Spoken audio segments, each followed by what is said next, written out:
Excuse me mister കെട്ടിയൻ വായി നോക്കാതെ എന്ന് പറഞ്ഞിട്ട് താഴത്തേക്ക് ഹുക്കിയാനപ്പോൾ തോണ്ടടെ വിങ് അവിടെ നിന്ന് ഞാനും ഒരു ഫോട്ടോ എടുത്തു.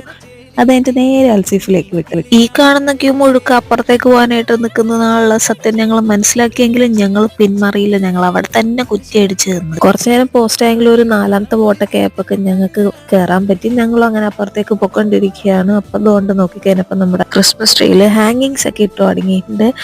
2 പേരാണ് ഹാങ്ങിങ്സ് ഇടുന്നതെന്നാണ് എൻ്റെ ഒരു ഊഹാപോഹം. അവിടെ ചെന്ന് കഴിഞ്ഞ് നോക്കിക്കഴിഞ്ഞപ്പോൾ യെസ് 2 പേരാണ്. എൻ്റെ കണ്ണിന് കാഴ്ചയുണ്ട്. അങ്ങനെ ഞങ്ങൾ അതൊക്കെ നോക്കിക്കൊണ്ട് കുറച്ചുകൂടെ മുന്നോട്ട് നടന്നു കഴിഞ്ഞപ്പോൾ ഇപ്പുറത്തെ സൈഡിൽ കംപ്ലീറ്റ് ആയിട്ടില്ല. അതൊക്കെ അവർ ഇട്ട് തുടങ്ങുന്നുള്ളൂ. അതൊക്കെ ഇനി കുറച്ചുകൂടെ മുന്നോട്ട് പോയി കഴിഞ്ഞപ്പോണ്ട് ടർക്കിഷാർ ചേർക്കാൻ ആ കൊച്ചിനെ ഇട്ട് പറ്റിക്കുന്നടേ. അങ്ങനെ അൽസഫിൽ തെക്ക് വടക്ക് കടന്ന് ക്ഷീണിച്ച് ഞങ്ങൾ തിരിച്ച് ബോട്ട് കയറി.